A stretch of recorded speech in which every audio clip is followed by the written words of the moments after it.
Alhamdulillah wassalatu wassalam ala rasulillah wa ala alihi wa sahbihi ajma'in amma ba'd. Pada video kali ini saya akan menjelaskan atau memperagakan cara untuk melakukan uji heteroskedastisitas yang merupakan bagian dari uji asumsi klasik.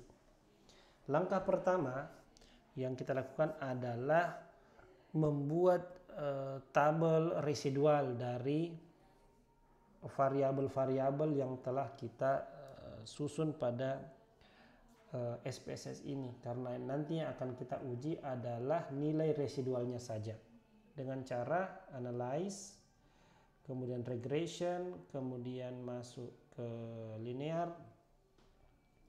Setelah itu kita pindahkan variabel X ke bagian bawah dan variabel Y ke bagian dependent.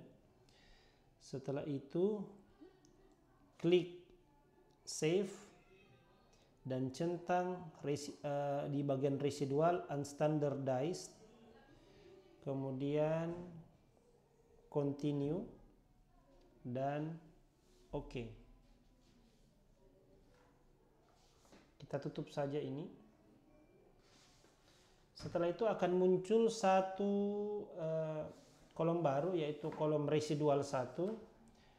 Nah, kolom residual 1 inilah yang akan kita transform untuk melakukan uji untuk uji heteroskedastisitas. Nah, caranya yaitu kita klik transform, kemudian compute variable. Nah, setelah itu kita masuk di bagian compute variable. Pertama kita isi bagian target variable. Target variable kita ketik yaitu ABS underscore residual. Jadi ABS residual, atau bisa diketik juga ABS res.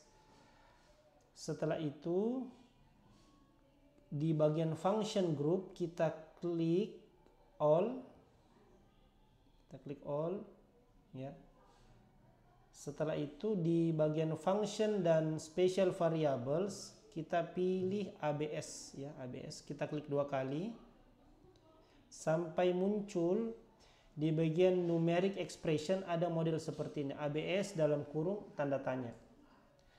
Nah, setelah muncul seperti ini, klik unstandardized residual ini 2 kali atau double klik sehingga dia akan mengisi bagian ABS. Jadi ini tidak usah diganggu, diklik apa-apa, cukup langsung klik unstandardized residual, klik 2 kali sampai modelnya seperti ini, ABS dalam kurung res 1 tutup kurung. Setelah itu di OK. Nah, kita bisa tutup dulu di outputnya, kita tidak usah simpan. Nah, sampai muncul kolom baru di bagian dataset kita, ABS residual seperti ini.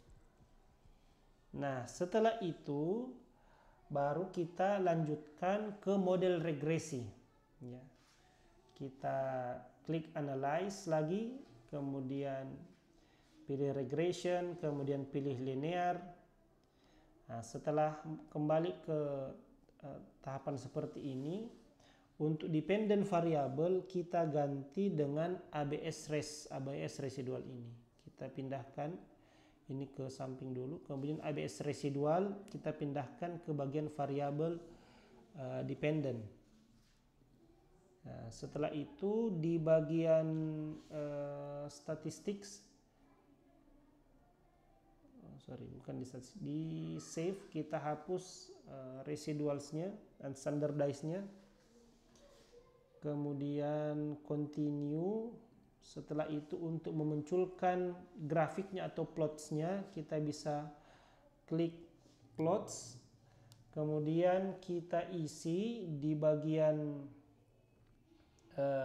plot X itu kita isi dengan zpred ini, zpred. Kita klik, kemudian kita pindahkan ke bagian X, dan untuk Y-nya kita pilih adalah srecit. Jadi srecit, ini srecit kita pindahkan ke variabel Y. Jadi Y-nya S-resid, kemudian X-nya itu Z-pred, kemudian continue, setelah itu OK.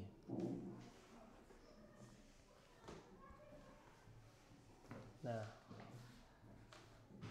adapun tabel yang kita ambil yaitu tabel coefficient, ya ini tabel coefficient. Kita bisa copy ke Microsoft Word, bagian sini kita bisa perbesar. Oke, yang kedua kita bisa ambil scatter plot di bagian bawah ini, scatter plotnya kita copy juga, kita pindahkan ke bawah. Oke, kita bisa baca kalau sudah dapatkan dua informasi ini. Yang pertama, ketika nilai signifikansi lebih besar daripada 0,05 berarti dia bebas dari gejala heteroskedastisitas. Kita bisa lihat di sini nilai signifikansi di bagian akhir itu adalah 0,621, artinya dia lebih besar daripada 0,05. Untuk locus of control sebagai variabel X2 itu nilainya 0,108 juga lebih besar daripada 0,05. Dan yang terakhir, kompleksitas tugas nilainya 0,324 juga lebih besar dari 0,05. Artinya data ini bebas dari gejala heteroskedastisitas.